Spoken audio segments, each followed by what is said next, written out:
16 अप्रैल से 18 अप्रैल के बीच में संसद के विशेष अधिवेशन के दौरान जो दृश्य देश की संसद में इंडी गठबंधन से जुड़े हुए सभी यूपीए के घटक दलों का रहा है, उस आचरण पर आयोजित आज की इस विशेष प्रेस वार्ता के लिए केंद्रीय मंत्री माननीय श्रीमती अन्नपूर्णा देवी जी का आज यहां लखनऊ में आगमन हुआ है। मैं सबसे पहले उनका उत्तर प्रदेश के अपने सभी एनडीए के सहयोगी दलों के साथ और यहां के प्रमुख महिला जो हमारी प्रतिनिधि हैं, प्रदेश सरकार के मंत्री,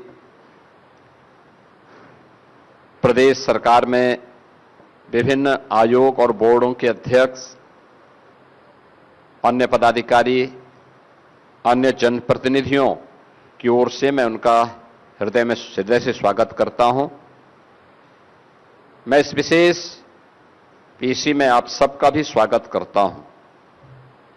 मित्रों, हम सब इस बात को जान रहे हैं कि प्रधानमंत्री मोदी जी ने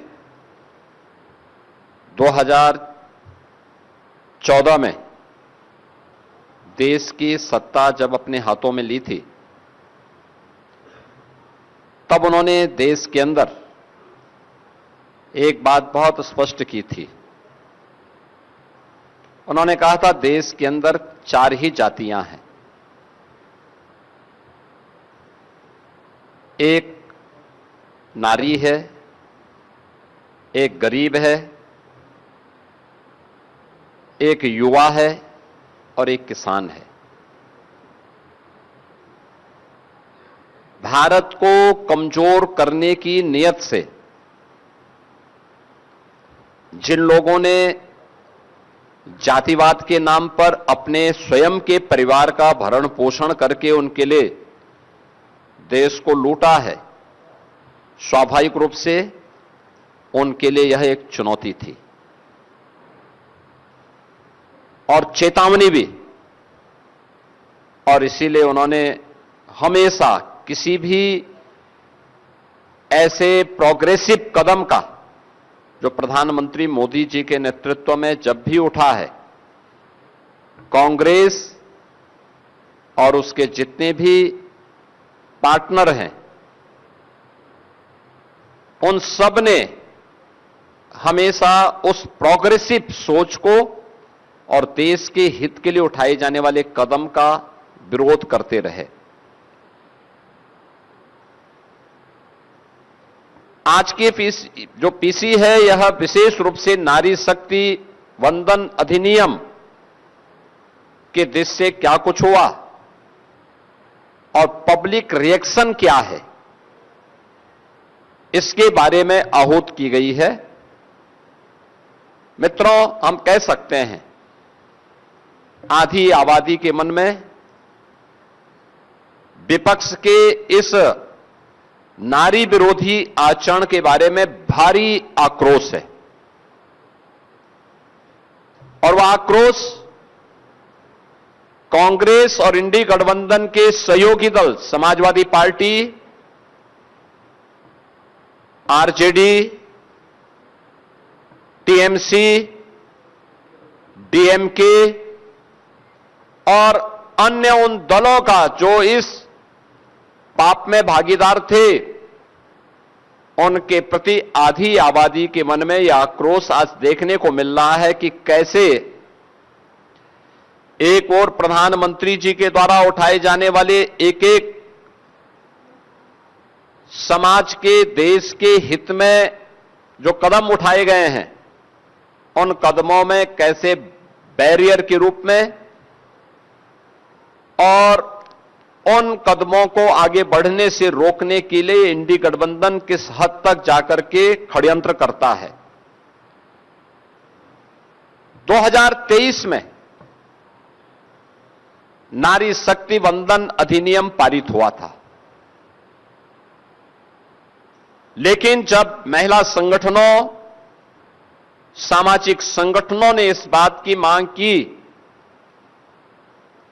कि यह अधिनियम 34 की बजाय 29 में लागू हो, तो उनकी मांग के अनुरूप प्रधानमंत्री जी ने सभी पक्षों से विचार विमर्श करने के उपरांत यूनियन गवर्नमेंट नारी शक्ति वंदन अधिनियम 2023 में आवश्यक संशोधन लेकर के आई।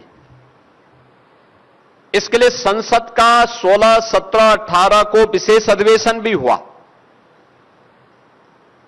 कुछ राज्यों ने इस बारे में मांग उठाई थी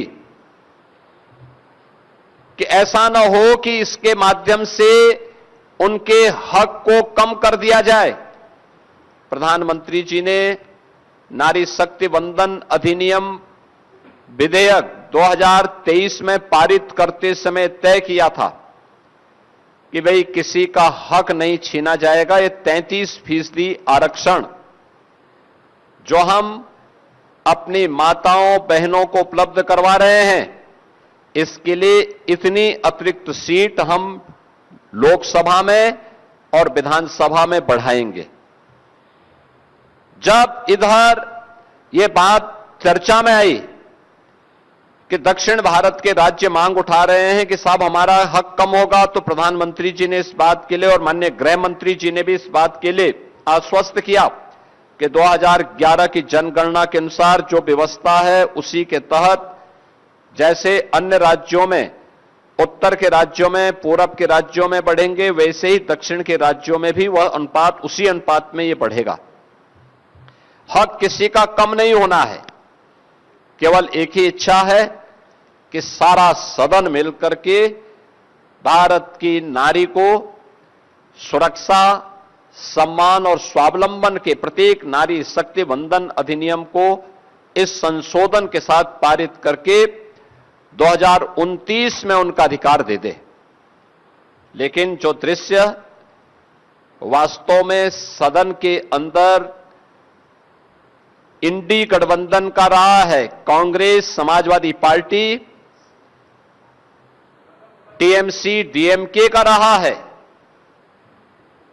यह पूरी तरीके से एक बार उस दृश्य की ओर ध्यान आकर्षित करता है जो भरी सभा में द्रौपदी का चीरहरण जैसा दृश्य था। किस प्रकार की टिप्पणी और गैर जिम्मेदाराना टिप्पणियां विपक्ष के द्वारा की गई और किस प्रकार का आचरण किया गया, यह किसी से छुपा हुआ नहीं है। और इसीलिए मैं आज के इस माध्यम से बताना चाहता हूं कि इन सब आश्वासनों के बावजूद सर्वसम्मति से कार्य होता तो स्वाभाविक रूप से पूरे सदन को इसका श्रेय मिलता, नारी को उसका सम्मान, उनकी सुरक्षा और स्वावलंबन के लिए जो कदम उठाए जा रहे थे यह हक मिलता जो उसका स्वाभाविक अधिकार है। लेकिन इसमें जो बातें की गई, लोगों ने ऐसे मुद्दों को लाने का प्रयास किया, जैसे समाजवादी पार्टी ने उसमें मुद्दा छेड़ा कि इसमें मुस्लिम महिलाओं को आरक्षण क्यों नहीं मिल पा रहा है।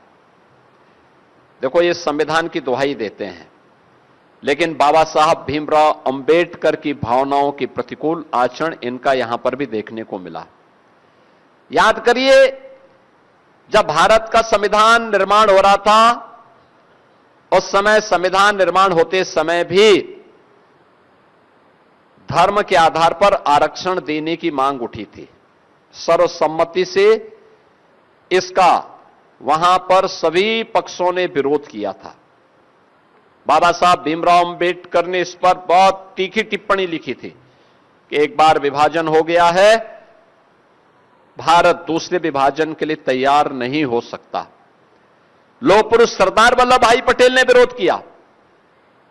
उस समय के संविधान निर्माण समिति से जुड़े हुए सभी सदस्यों ने इसका पुरजोर विरोध किया, लेकिन समाजवादी पार्टी और उनके जो अन्य सहयोगी हैं कांग्रेस की उस रणनीति में, मैं पूछना चाहता हूं कांग्रेस से, समाजवादी पार्टी से,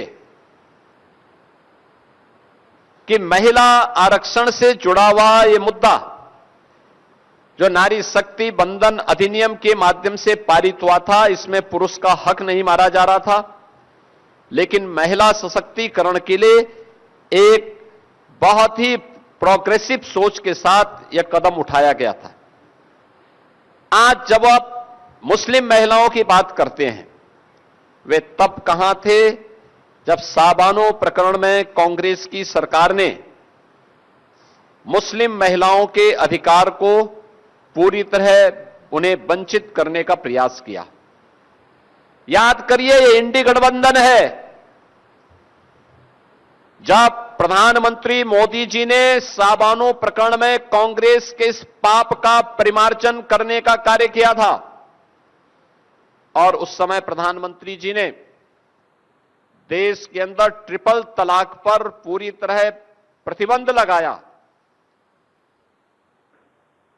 भारत का कानून शादी ब्याह के लिए भारत के प्रत्येक नागरिक पर समान रूप से लागू होगा। तब ट्रिपल तलाक के खिलाफ बनाए गए कानून का भी कांग्रेस और इंडी गठबंधन के जितने भी अन्य सहयोगी हैं, समाजवादी पार्टी, टीएमसी, डीएमके, इन सब ने तब भी विरोध किया था। यह इनका दोहरे आचरण को प्रदर्शित करता है। ऐसा नहीं कि इन लोगों को देश के अंदर सत्ता में रहने का अधिकार न प्राप्त हुआ हो।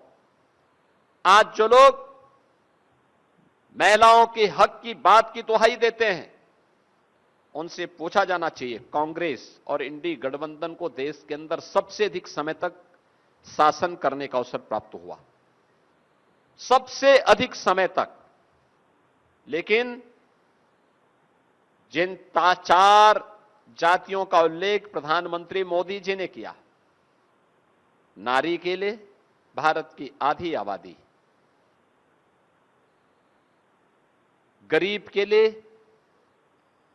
अन्नदाता किसान के लिए और युवा के लिए कोई भी अच्छी सोच, अच्छे प्रोग्राम, प्रोग्रेसिव सोच को कभी भी इंडी गठबंधन कभी भी आगे नहीं बढ़ा पाया, कभी नहीं आगे बढ़ाया। प्रधानमंत्री मोदी जी जब देश के अंदर 2014 में उन्होंने सत्ता संभाली थी, इसके बाद उन्होंने प्रत्येक तबके के लिए जो कार्य आगे बढ़ाए, बिना भेदभाव के, स्लोगन व्यक्ति, जाति, मत और मजहब नहीं था, क्षेत्र और भाषा नहीं थी, मुद्दा था सबका साथ, सबका विकास, सबका प्रयास और सबका विश्वास। इस सब को लेकर के एक साथ चलने की बात थी। सर्वे भवन्तु सुखिनः, सर्वे सन्तु निरामया, इस भाव के साथ उन्होंने अपने कदम को आगे बढ़ाया। नारी शक्ति के लिए किए जाने वाले प्रयास में याद करिए, बेटी बचाओ बेटी पढ़ाओ का पहला प्रस्ताव पारित करते हैं। बेटी की रक्षा होगी, भ्रूण हत्या नहीं होगी, लिंगानुपात अगर कहीं विषम है उसको सही करेंगे। देश के अंदर उन्होंने इसको लागू किया। मातृवंदना योजना, मातृत्व रक्षा के साथ जोड़ने का कार्य किया। बेटी गर्भ में भी सुरक्षित रहेगी और उसका बाहर आने पर उसका टीकाकरण हो, इसके लिए भी उन्होंने इंद्रधनुष जैसे प्रोग्राम चलाए। परिणाम क्या रहा? मातृ मृत्यु दर और शिशु मृत्यु दर में बेहतरीन रिजल्ट सामने आए। ये कदम प्रधानमंत्री जी के द्वारा उठाए गए उन कदमों का हिस्सा है। बेटी को शिक्षा में अधिकार मिलना चाहिए। जब डबल इंजन की सरकार उत्तर प्रदेश में आई, हम लोगों ने मुख्यमंत्री कन्या सुमंगला योजना चलाई। बेटी पैदा होने के साथ ही उसके नाम पर एक निश्चित धनराशि उसके अकाउंट में जाती है। बेटी 1 वर्ष की होगी, सभी प्रकार के टीकाओं से आच्छादित है, एक निश्चित राशि उसके अकाउंट में जाती है। बेटी पहली क्लास 5 वर्ष की होगी और पहली क्लास में जाएगी, रजिस्ट्रेशन के साथ ही वह निश्चित धनराशि उसके अकाउंट में चली जाती है। बेटी 5वीं पास करके 6ठी में जाएगी, रजिस्ट्रेशन के साथ ही एक निश्चित धनराशि उसके अकाउंट में जाती है।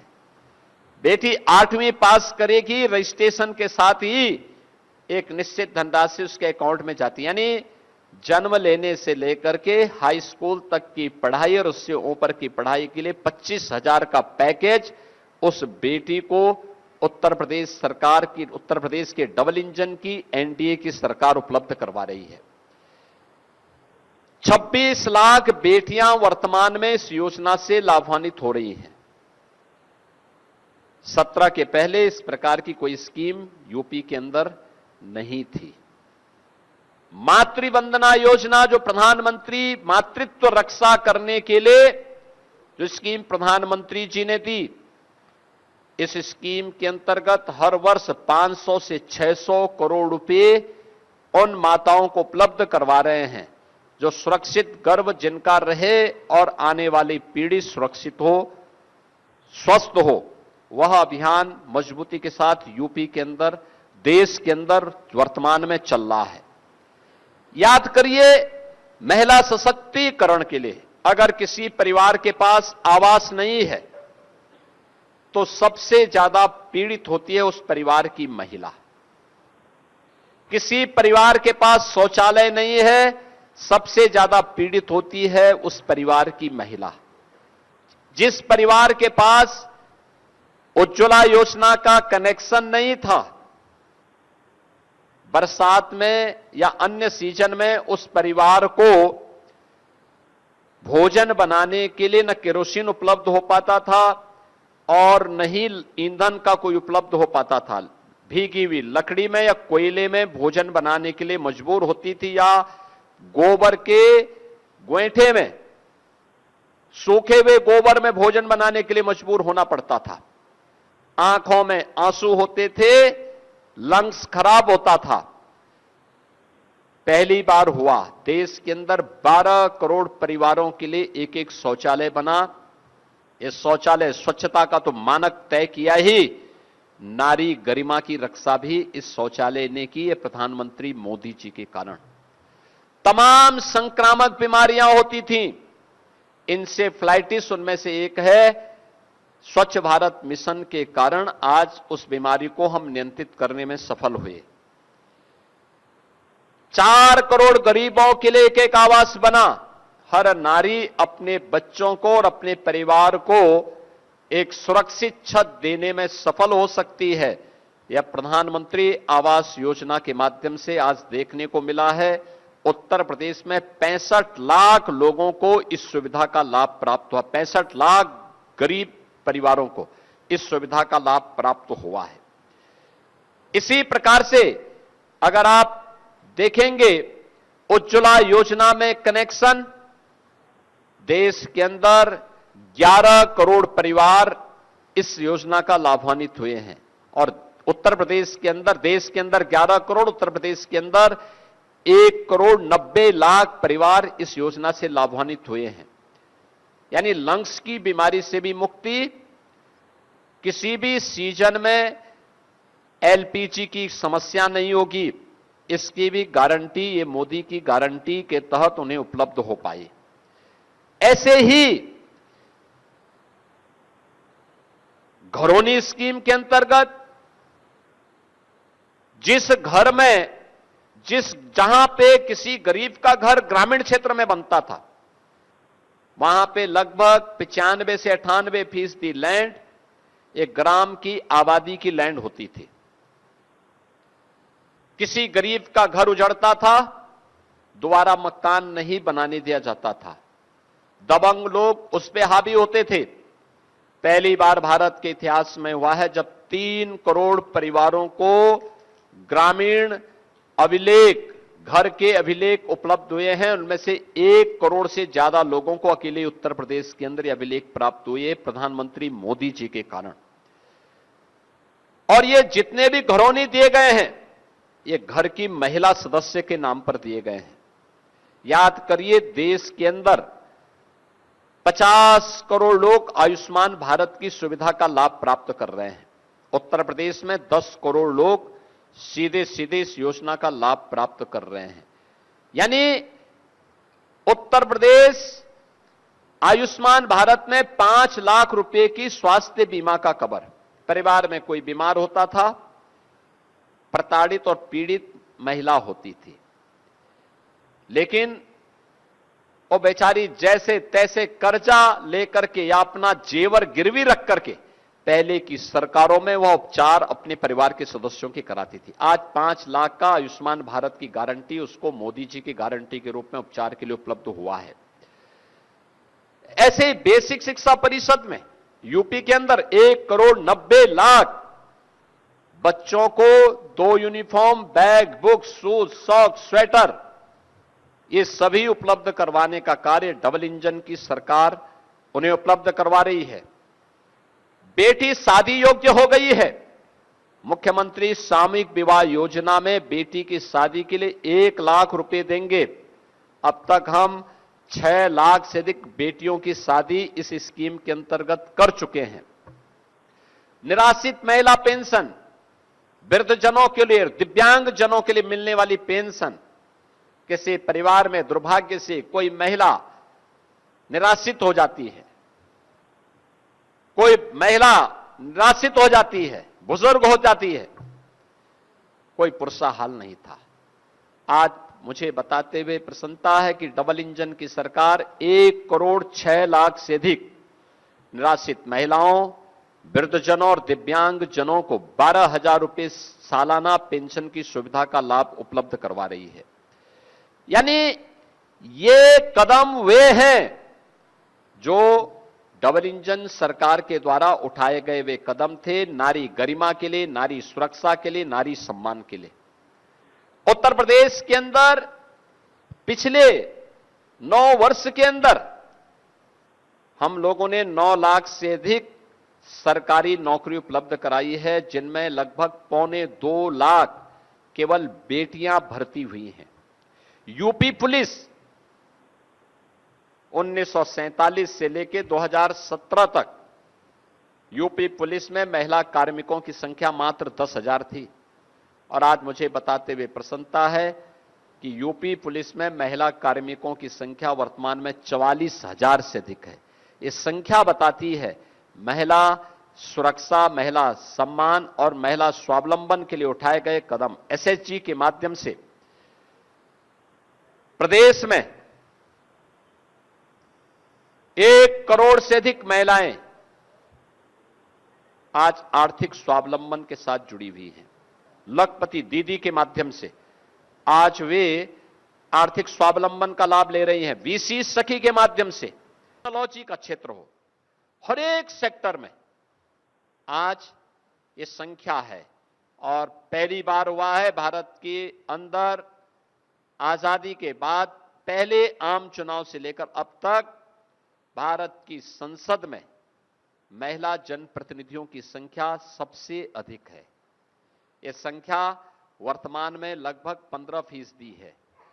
78 महिला एमपी वर्तमान में देश की संसद में है, लेकिन इस संख्या को 33 और 50% तक पहुंचाने के लिए प्रधानमंत्री मोदी जी की एक अभिनव जो प्रयास था, उस प्रयास में बैरियर बना है इंडी गठबंधन, Congress, Samajwadi party, RJD, TMC, DMK. मित्रों, इन दलों के पास अपने पाप के परिमार्जन का एक अवसर था। उत्तर प्रदेश में समाजवादी पार्टी को आप जब नाम लेते हैं तो यहां तो पहले से ही चर्चा होती है, देख सपाई बिटिया घबराई। यानी स्टेट गेस्ट हाउस कांड, इनके पास अपने उस पाप को धोने का एक अवसर था। इनको इस अधिनियम को पारित करने में अपना योगदान देना चाहिए था, लेकिन दुर्भाग्य है कि लोग बैरियर बने रहे, और बैरियर बनकर के बस होने नहीं देना है, होने नहीं देना है। यानी सब कुछ इनको और इनके परिवार को मिले, किसी नारी को ना मिले, किसी गरीब को ना मिले, किसी युवा को ना मिले, किसी किसान को ना मिले। इनकी यही युक्ति रहती है और उसके लिए इनके हमेशा से यही प्रयास चल रहे हैं और इसीलिए ये लोग संसद की कार्रवाई में हमेशा बाधक बनते हैं। आज के इस अवसर पर हम प्रधानमंत्री जी के इस प्रयास के लिए उनका अभिनंदन करते हैं। उनके प्रयासों के लिए बिना रुके, बिना डिगे, बिना थके उनके नेतृत्व में देश जिस मजबूती के साथ आगे बढ़ रहा है और उसमें समाज के प्रत्येक तबके के लिए उन्होंने जो कार्य किए हैं और जो कदम बढ़ाए हैं, उत्तर प्रदेश आबादी का सबसे बड़ा राज्य होने के नाते पूरा उत्तर प्रदेश प्रधानमंत्री मोदी जी के साथ खड़ा है, उनका आभार व्यक्त करता है, उनका अभिनंदन करता है, उनके इस प्रयास की सराहना भी करता है। और इस अवसर पर उत्तर प्रदेश की नारी शक्ति के मन में जो आक्रोश है कांग्रेस और इंडी गठबंधन के प्रति, उनके कृत्यों के प्रति, उस आक्रोश में पूरा एनडीए एकजुट होकर के उत्तर प्रदेश की आधी आबादी के साथ खड़ा है। हम उनके साथ खड़े हैं। ये लगातार धरना प्रदर्शन आंदोलन प्रारंभ हुए हैं, लोकतांत्रिक तरीके से सारे कार्यक्रम चल रहे हैं। कांग्रेस को, समाजवादी पार्टी को और इंडी गठबंधन के अन्य दलों को, टीएमसी, डीएमके, इन सभी को आधी आबादी से माफी मांगनी चाहिए, अपने इस कृत्य के लिए माफी मांगनी चाहिए। उनका यह कृत्य अक्षम्य है। आधी आबादी उन्हें किसी भी स्थिति में उन्हें माफ नहीं करने वाली है और मैं देश भर की आधी आबादी से, सभी बहनों से, सभी बेटियों से इस बारे में अपील करूंगा। यह महिला विरोधी आचरण, नारी विरोधी आचरण वास्तव में विकास को अवरुद्ध करने का है। महिला जिन क्षेत्रों में आगे बढ़ी है, जब भी उसे आगे बढ़ने का अवसर प्राप्त हुआ है और उसके हाथ में लीडरशिप आई है, हम लोगों ने बहुत सारे रिफॉर्म वहां पर होते हुए देखे हैं। शिक्षा के क्षेत्र में, स्वास्थ्य के क्षेत्र में, पोषण के क्षेत्र में, स्वावलंबन के क्षेत्र में ढेर सारे परिवर्तन वहां पर होते हुए दिखाई दिए हैं। बहुत सारे सेक्टर ऐसे हैं जहां पर वे बेहतरीन करती हैं, अच्छा परफॉर्म करती हैं। यूपी का एमएसएमई सेक्टर हमारी नारी सशक्तिकरण का एक बेहतरीन उदाहरण है। उत्तर प्रदेश के अंदर नारी गरिमा के प्रतीक वे सभी सेक्टर बने हैं जहां पर वह बेहतरीन लीडरशिप दे सकती है। और आज का यह अवसर उसी दृष्टि से अत्यंत महत्वपूर्ण है कि उनकी इस लीडरशिप को इंडी गठबंधन ने बाधित किया है, उसमें बैरियर बनी है। कांग्रेस और समाजवादी पार्टी और उनके अन्य सहयोगी दलों का यह कृत्य अक्षम्य है।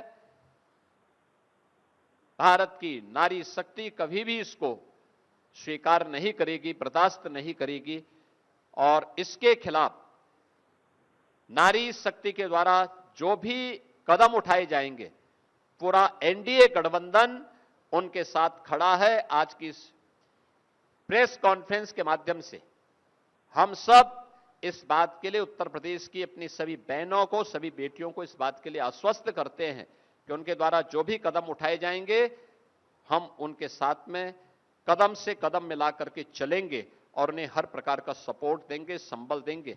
मैं आज के इस अवसर पर, आज की इस विशेष प्रेस कॉन्फ्रेंस में आप सब आए, दिल्ली से अपने व्यस्ततम समय से निकाल करके यहां पर केंद्रीय महिला और बाल विकास विभाग मंत्रालय की मंत्री माननीय अन्नपूर्णा देवी जी यहां पर आई हैं। मैं उनका हृदय से स्वागत करता हूं और विश्वास दिलाता हूं कि कांग्रेस और उनके सहयोगियों के इस प्रकार के कृत्य के खिलाफ नारी शक्ति जो भी कदम उठाएगी, पूरा एनडीए गठबंधन, जिसमें हमारे प्रदेश अध्यक्ष जी भी यहां पर आए हैं, अपना दल है, सुहेलदेव राजभर पार्टी, निषाद पार्टी, राष्ट्रीय लोक दल, ये सभी एनडीए के जितने भी हमारे सहयोगी हैं, सभी लोग आज यहां पर आए हैं। उत्तर प्रदेश सरकार की महिला और बाल विकास विभाग की मंत्री के साथ साथ हमारी महिला आयोग, महिला कल्याण निगम, महापौर, जनप्रतिनिधि के रूप में, लखनऊ की जनप्रतिनिधि के रूप में श्रीमती जयदेवी जी, ये सभी लोग आज की इस प्रेस कॉन्फ्रेंस में यहां पर मौजूद हैं और इनके द्वारा जो भी आगे निर्णय लिया जाएगा, पूरे का पूरा एनडीए गठबंधन इनके साथ मिलकर के, उनके साथ कदम से कदम मिला करके नारी गरिमा की रक्षा करने के लिए पूरा सहयोग और अपना सपोर्ट करेगा। बहुत बहुत धन्यवाद जी।